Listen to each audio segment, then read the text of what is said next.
The potential for war abroad has thrown a big wrench in the political plans for Democrats here at home, as President Biden and his party are attempting to reset their messaging heading into the midterms.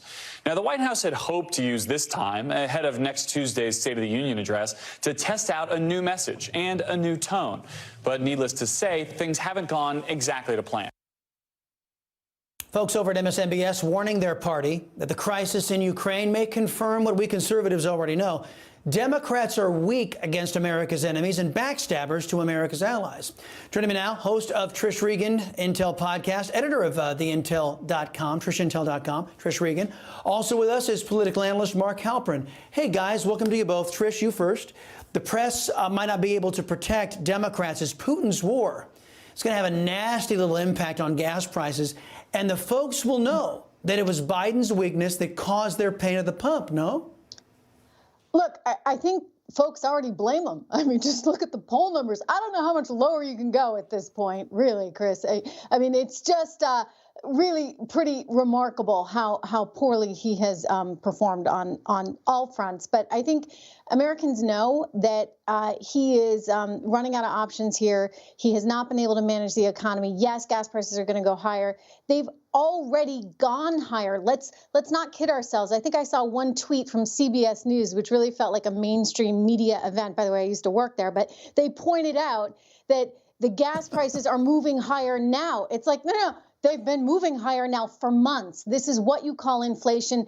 They will be escalated even higher as a result of the Nord Stream project getting, the plug pulled out from under it. As, by the way, it should. I mean, what was Germany thinking, being in business with the Russians, wanting to be reliant on Russia for their natural gas? It's mind-boggling. The same as we should not be reliant on the Middle East for our oil. We need to all think about domestic production right here at home. Yeah, Mark, some are saying this crisis is causing Ukraine to Germany to rethink this whole crisis in Ukraine, causing Germany to rethink their dependence on Russia. Trump warned Germany back in 2018, I think, not to get involved with Nord Stream 2. But on a more basic level, when President Trump was in office, Putin didn't invade. Once Biden got in, the tanks started rolling, right? Do you think Democrat voters look at that and say, see how everything else is going around the country, and hold Democrat policies responsible or blameless? Well, I think history is going to have to sort this out to some extent, Chris. But the reality that Democrats can't run from is that when Barack Obama and Joe Biden were in the White House, Putin took aggressive action. When Joe Biden got back in the White House, Putin took aggressive action. Democrats can say it's because Donald Trump was too cozy with Putin. They can make up conspiracy theories, but they're going to have to figure out how and why the timing of this occurred the way it did.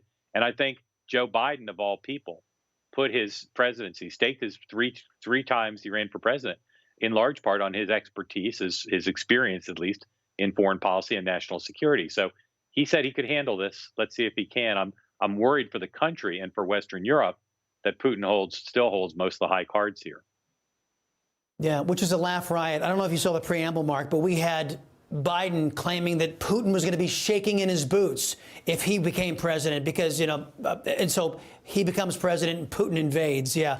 Trish, 14 Republican attorneys general wrote to DHS Secretary Alejandro Mayorkas demanding his immediate resignation.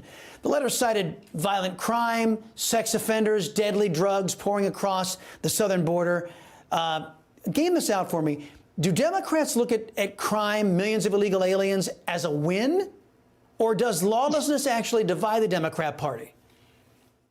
Look, I think the Democrats are making some massive mistakes. There are certain sort of intrinsic values that are just part of who we are as Americans, right? We want to make sure that we can sleep safely at night in our homes, that we're not worried about violence in the streets, that we have some consistency in terms of our prices, and that we can take care of our families. All of this, for some reason, has just been overthought. All right, like people are like sitting around thinking too much over it. What did you call it? MSNB. I got a kick out of your acronym on that one.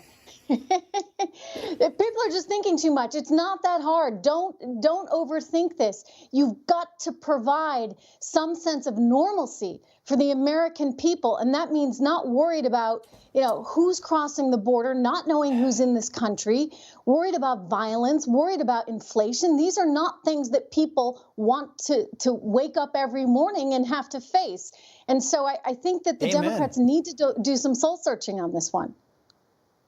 Yeah, and Mark, Trish said there are some basic values we used to hold dear mutually. Republicans, Democrats, conservatives, liberals. Not anymore. New poll shows 65% of Democrats approve of Justin Trudeau's crackdown on the Canadian Freedom Trucker convoys, which of course entailed, you saw the video, suspension of free speech, freedom to assemble, suspended, not to mention the brutality we witnessed, government officials beating their own citizens, trampling their own citizens on horseback. It was grotesque. Is that the state of the Democrat Party today? 65% of them wish to abandon those protections articulated under our First Amendment.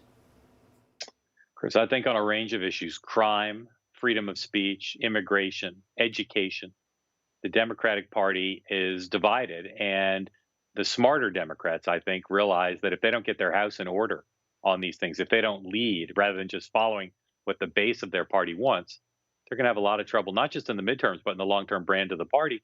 And this extends not just to what they like to consider the Trump voter. This extends to non-white voters, younger voters. This is a range of issues that Democrats, I think, some of them at least, are starting to wake up on. Yeah, you should see the latest data coming in, early voting in Texas. The Latino community is breaking heavily toward Republicans. That's going to send a shockwave, I think, when it's all said and done. Mark Halperin, Trish Regan, thanks, guys. Appreciate it.